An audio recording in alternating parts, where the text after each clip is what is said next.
Hello. So, in this course we are going to talk about surface tension.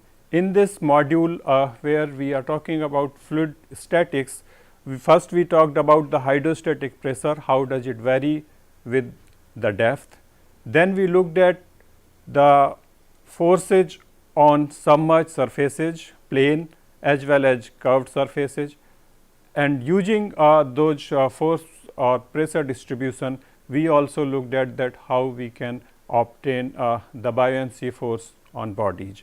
In this lecture, we are going to look at surface tension, which occurs at a gas liquid interface or at the interface between two immiscible liquids.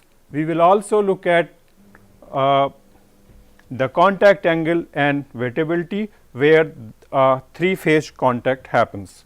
So, when we look at a liquid, the molecules in liquid, they attract each other. Now, the molecule which is inside the liquid, the molecule is attracted by the surrounding molecules, and it experiences in an average sense the equal force from all the directions, whereas the liquid molecule that is at the interface, the molecule experiences the cohesive force from the liquid side, but from the other side where there is gas or different liquid present, it does not experience this cohesive force. So, there is a net force acting on the fluid because of the molecules present in the liquid. This molecular interaction at the macroscopic level is what we call surface tension. So, surface tension is the property because of which all the liquids, they try to minimize their surface area. So, if we want to increase the surface area of a liquid, then we need to provide energy to the liquid. So, the surface tension can also be defined or is defined as the energy that we must supply to increase the surface area by 1 unit. So, surface tension is surface energy per unit area. So, the unit for surface tension can be joule per meter squared. Now, the surface tension, it can be represented by sigma or by gamma. So, in this lecture we will use the symbol sigma for surface tension. Now, as we will see in few minutes, that surface tension is also represented as force per unit length. So, the unit of surface tension is also Newton per minute. Now, for different liquids, the interaction forces can be different. For example, for oils, it is the van der Waals force that is the interaction forces. In water, the hydrogen bonds are present, so the interaction is relatively stronger, and in a liquid metal such as mercury, the interactive force or the molecular forces are further stronger, and that is what we see in the values of surface tension. So, these values are at room temperature. So, the value for water is 0.072 newtons per meter, whereas the value for mercury is about 1 order of magnitude higher, which is 0.485 newtons per meter, and for ethanol the value is 0.022. So, it is significantly lower than that of water for organic liquids. The surface tension depends on temperature. So, the value of surface tension decreases with an increase in temperature, as well as the surface tension also decreases in the presence of surfactants. When we have in place of gas liquid, if we talk about the molecular interaction between two immiscible liquids, then this surface energy per unit area is called interfacial tension. Now, the phenomena of surface tension or force caused by surface tension can be easily understood by an example. If we take a U-shaped wire and connect with it a movable rod, it may be a glass rod or another wire which can move freely on this wire, and dip it in a liquid or in soap water, then a liquid film will form. When the liquid film forms, and if we take it out from the liquid, the glass rod will start moving in this direction, so as to reduce the surface area of the film, and this is happening because of surface tension. As we said just now, that the surface tension, it is responsible for the reduction in the surface area of liquids. So, if we assume that a force F is being experienced by this rod, then the work done on this rod will be for a small displacement dx, the work done on the rod will be F into dx. From the definition of surface tension, this work will be equal to the change in surface area or change in interfacial area multiplied by surface tension. So, the interfacial area for this small change will be this area, and this area will be dx multiplied by L. So, gamma into L dx will be the work, but note that this interface or this surface has two interfaces, one on one side and on the other side. So, the work done F dx will be equal to 2 gamma L dx, and dx will cancel out. So, we will get F is equal to 2 gamma dl. So, we can say that gamma is equal to F over 2 L. So, basically that the force per unit length is surface tension, and this force acts in the plane of the surface, right, and it is directed towards the liquid. So, surface tension is force per unit length, and it is this force is tangential to the interface and directed in the liquid. Now, when we talk about bubbles and droplets, we know or we would have heard of that there is excess pressure in the droplets or bubbles because of surface tension, and this pressure is often known as or called Laplace pressure. So, this pressure is caused by surface tension, and we will see that how we can quantify this pressure. So, if we take a spherical bubble of radius r, and the pressure outside this bubble is P o and pressure inside this bubble is P I, because the pressure inside the bubble is higher than the outside pressure. So, the pressure difference or excess pressure will be P I minus P o. Now, if we take a control volume, which is the hemispherical cell which is surrounding the interface.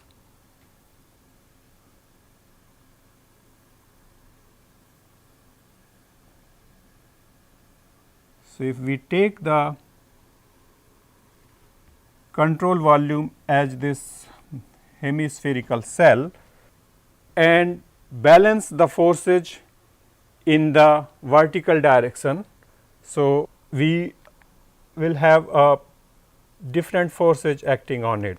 The one force is because of surface tension. So, on this interface the force caused by surface tension will be equal to sigma or gamma, which is surface tension, multiplied by the length of this interface, which is equal to 2 pi r. So, 2 pi r gamma will be the surface tension on this hemispherical cell, which will be acting upward. Now, the force caused by pressure. So, the pressure will be acting normal to this surface, and the magnitude of this force will be P I minus P O into pi r squared. Note that we are looking at the component in the vertical direction. So, the component of the force in the vertical direction will be equal to the projected area of this surface, and the projected area in the vertical direction will be equal to pi r squared. So, the pressure force will be acting downward, and that will be equal to P I minus P O into pi r squared. Because the interface is of negligible thickness, so weight of the interface can be neglected. So, we have two forces acting on this control volume, the force caused by surface tension and the pressure force. So, if we balance these forces, 2 pi r gamma, that will be equal to P I minus P naught pi r squared, pi and pi cancels out, r 1 r cancel out, and we have the axis pressure delta P, which is equal to P I minus P naught, that is equal to 2 sigma over r. So, that is the axis pressure when we have a spherical bubble of or droplet of radius r. Now, if we have a cylindrical column or cylindrical jet of liquid in a gas medium, then we can similarly find the axis pressure inside a cylindrical jet. So, if we consider a infinitely long cylindrical column of liquid which has a radius r, and for the analysis purpose we will consider a control volume of length L. So, if we consider as before for the sphere, we will consider a control volume, and in this control volume, if we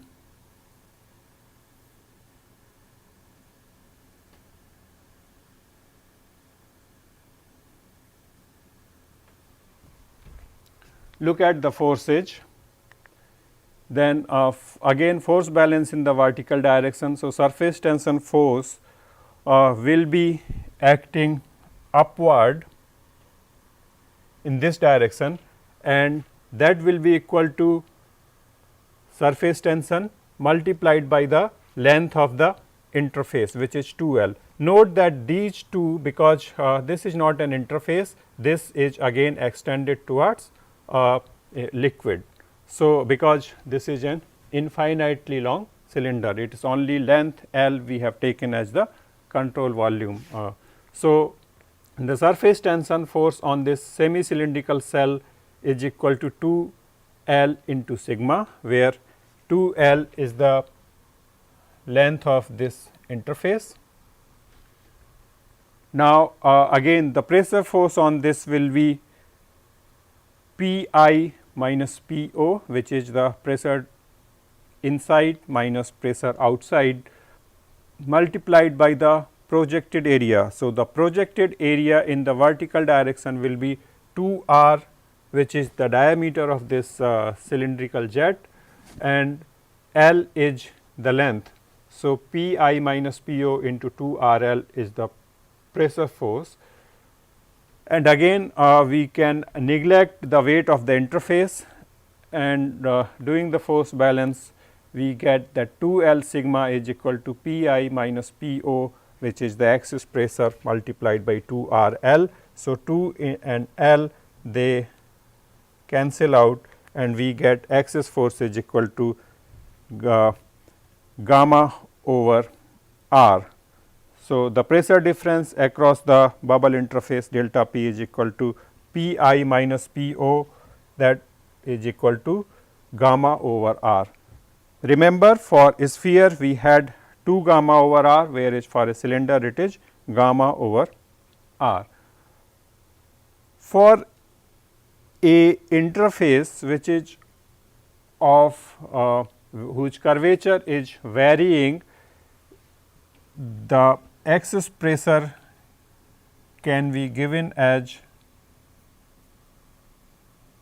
sigma into curvature of the interface, and the curvature of interface can be given as del dot unit normal. So, unit normal n cap is the unit normal to the interface, and its dot product with the del operator multiplied by surface tension coefficient. So, which is we are using the symbol gamma. So, we will use that for the sake of uniformity. So, it is gamma del dot n is the axis pressure when it is the interface is the curvature of the interface is varying. Okay. Now, what we talked about is when the interface is between a gas and a liquid, or between two immiscible liquids.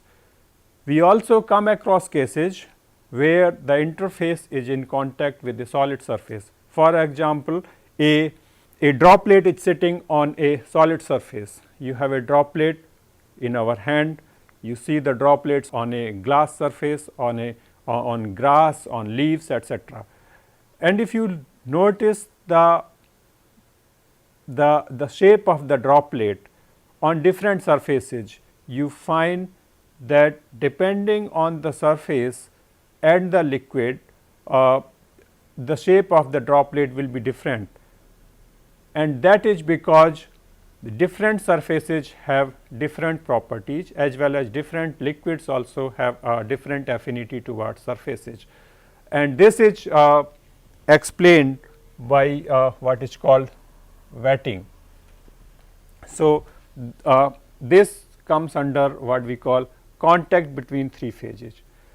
So, wetting refers to that how when a liquid is deposited on the surface, how does it spread, and that depends on the contact angle. So, what is contact angle? When you have a droplet deposited on a surface, a contact line forms. Contact line is basically the line or the intersection of the interface and the solid surface. So, in this figure the black line is what is contact line. Now, this contact line is in contact with three phases: the gas phase, the liquid phase, and the solid phase or the solid surface. So, the angle between the tangent to the interface and the solid surface is contact angle. Now, one can think of that what is the contact angle, this angle or the angle on the other side. So, for clarity, it is the angle through the liquid that is called contact angle. So, in this case this is the contact angle.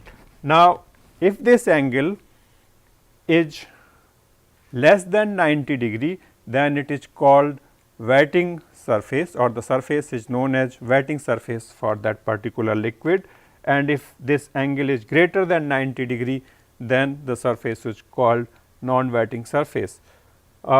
Because in many applications we need to design materials or surfaces where the requirement is that the liquid sticks to the surface, or the requirement is that the liquid does not stick to the surface. So, the hydrophobicity or hydrophilicity of the material is an important property of the material. So, when a new material is developed, during its characterization, the contact angle is also an important factor, and that is how the material can be characterized, that if the contact angle is less than 90 degree, then it is called wetting or hydrophilic surface, and if it is greater than 90 degree, then it is called non-wetting surface. You would have seen, if you go and see a lotus leaf, the droplets on the lotus leaves, they are almost spherical shape, because we say that the liquid does not wet the lotus leaf surface, and that is one natural material which is very hydrophobic surface. So, another phenomena which is related and relevant is what is called capillary rise. So, you might have often wondered that when you light a lamp or when you light a candle, the wax or the oil or ghee, that because of the capillarity action, it rises up, it goes against gravity and then rises in the wick, because of the capillary rise phenomena. So, the capillary rise phenomena is that when a tube of small diameter d is dipped in a pool of liquid, then the liquid rises up to a certain height in the capillary. So, if you take a capillary and the liquid is wetting for the capillary material, then it will rise a height, let us say delta H. So, if you do the force balance, the force at the interface where a 3-phase contact line forms will be equal to gamma into the length of this interface. So, the length of the interface will be pi into d, which is equal to the circumference of the capillary, because that is where the interface will be. So, taking a control volume, as you can see by the dotted line here, the force because of surface tension is gamma pi d, and if we take the vertical component of this force, that will be equal to this gamma pi d multiplied by cos theta. Now, the other force on this liquid column, of course, because of gravity. So, the force due to gravity will be m into g. So, g is the acceleration due to gravity, and m will be density into the volume of this liquid column. So, rho is density, and the volume of liquid column, because it is cylindrical column, we can approximate it as a cylindrical column. So, that will be equal to pi by 4 d square, which is the cross sectional area of the capillary, multiplied by the height of liquid column. Now, so we understand that this liquid is being driven by the surface tension force. So, if we balance these two forces, then gamma pi d cos theta is equal to rho g pi by 4 d square delta h. Pi and d will cancel out, and what we get is delta h is equal to 4 gamma cos theta divided by rho g d. So, we can see that smaller the diameter, higher the delta h. So, that is why if the capillaries which are smaller, then the liquid can rise to a greater height, and the same phenomena is also responsible for the transportation of water and nutrients from the ground to the leaves. So, in a way that also determines that to what height can a tree grow, because the tree can grow only up to the height where the nutrients can be supplied by the roots. So, the capillary rise phenomena can also determine the height of trees that can theoretically grow in a particular area. Now, this also depend of course on cos theta. So, if cos theta, if theta is less than 90, then this value is positive. If theta is more than 90 degree, then cos theta will be negative. So, cos theta more than 90 means it is a dewetting liquid. So, in the dewetting liquid, the liquid surface in the capillary will go down, or the level of liquid in the capillary will go down that in the surrounding liquid pool. So, then we can list down some of the important non-dimensional numbers which are relevant for surface tension. So, we can compare it with different other forces which are important in fluid mechanics. So, I have listed down 3 numbers here. The first one is known as Bond or Atwood's number, which is basically the ratio of gravity, or more precisely buoyancy and surface tension. So, that is delta rho G L squared over gamma, where delta rho is the difference of the densities of the two fluids. It might be gas and liquid, or it may be liquid. So, that is called Atwood's number, and that gives us an estimate of the relative importance of gravity and surface tension forces.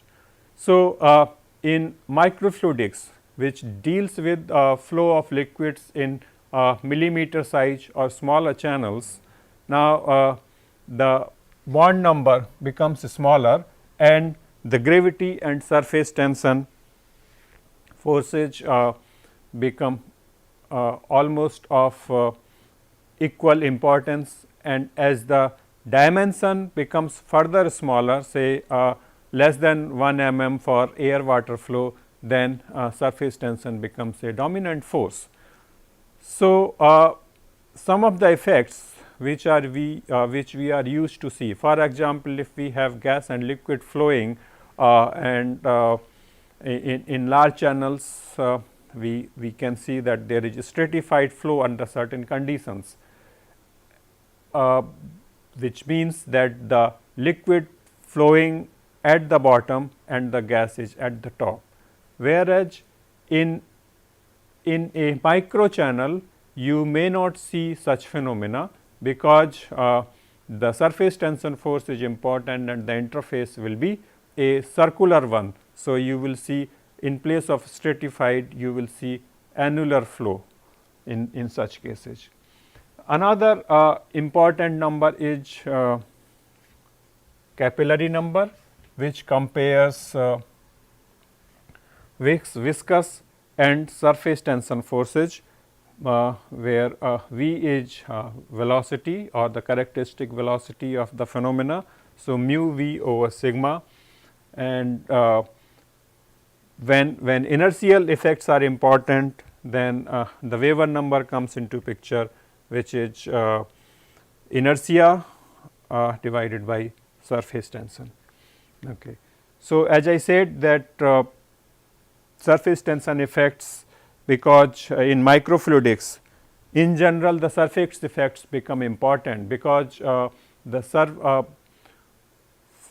surface area per unit volume, or surface area density, or interfacial area density in case of two phase flows, or in case of multi-phase flows, the interfacial area density, which is interfacial area per unit volume, becomes high, because that is proportional to 1 over d. So, that becomes important in microfluidics. Then Marangoni stressage. So, we talked about surface tension effects, and we discussed that surface tension is dependent on temperature or the surfactant. When the temperature increases, surface tension decreases, or the presence of surfactant is also responsible for decrease in surface tension. So, if there is a gradient in temperature, that will also cause a gradient in surface tension, and that will start, or that will cause a flow along the interface, and that is, or that will result in stressage also along the interface. So, these stresses are known as Marangoni stresses, and the such flow generated because of these stresses is called Marangoni flow. Now, some typical applications of surface tension. So, the formation of bubbles and droplet, that is determined by the surface tension and its relative importance when compared with the other forces such as viscous, gravitational, or inertial forces, and depending on their relative importance, one will get the size of bubbles and droplets, and that is very important in some applications. For example, in inkjet printing, what size of droplet is going to be generated? Are there secondary droplet going to be generated? How these droplets will go and deposit in the interface, how they will spread in the interface, that is all where surface tension and contact line and contact angle effects are important. The shapes of bubbles and droplets, again, when the bubbles are of very small diameter, then the surface tension is the dominant force and the bubbles are spherical or the droplets are spherical, but at the size of the bubble or droplet grow, other forces also become dominant. So, in that case the bubble shape may not always be spherical, and that we see here in our day to day life, that sometimes bubble are spherical and sometimes they become an oblate shape and so on. So, there also surface tension effects are important. The generation of droplets and bubbles are also important in a epidemic situation. So, generally the contamination or the disease spread happens because of the droplets generated when somebody speaks or somebody breathes or sneezes or coughs, and this is all happening or this is all being caused by the droplets. So, what is the size of droplets that are being generated when somebody sneezes, coughs or breathes or speaks? The size of the droplets being generated, and then how long can these droplets will travel, will determine that what is the safe separation distance between the two people, or social distancing what we call in. Then in the chemical industry, we would like to have paints which can make the surface hydrophobic, or and the water and other liquids do not stick with it. Insecticides which can spread to a larger area and spread over the plants, etc. Then there is another important effect in biomedical engineering, which is called infant respiratory distress syndrome. So, when we breathe air, there is a mucus lining in our lungs, in our airways. Now, when there is so basically with the flow of air is two phase flow, the air flows of a over a mucus liquid, and because of surface tension, a bridge can form. So, if this is the airway, and then the mucus may form a liquid bridge. So, this is the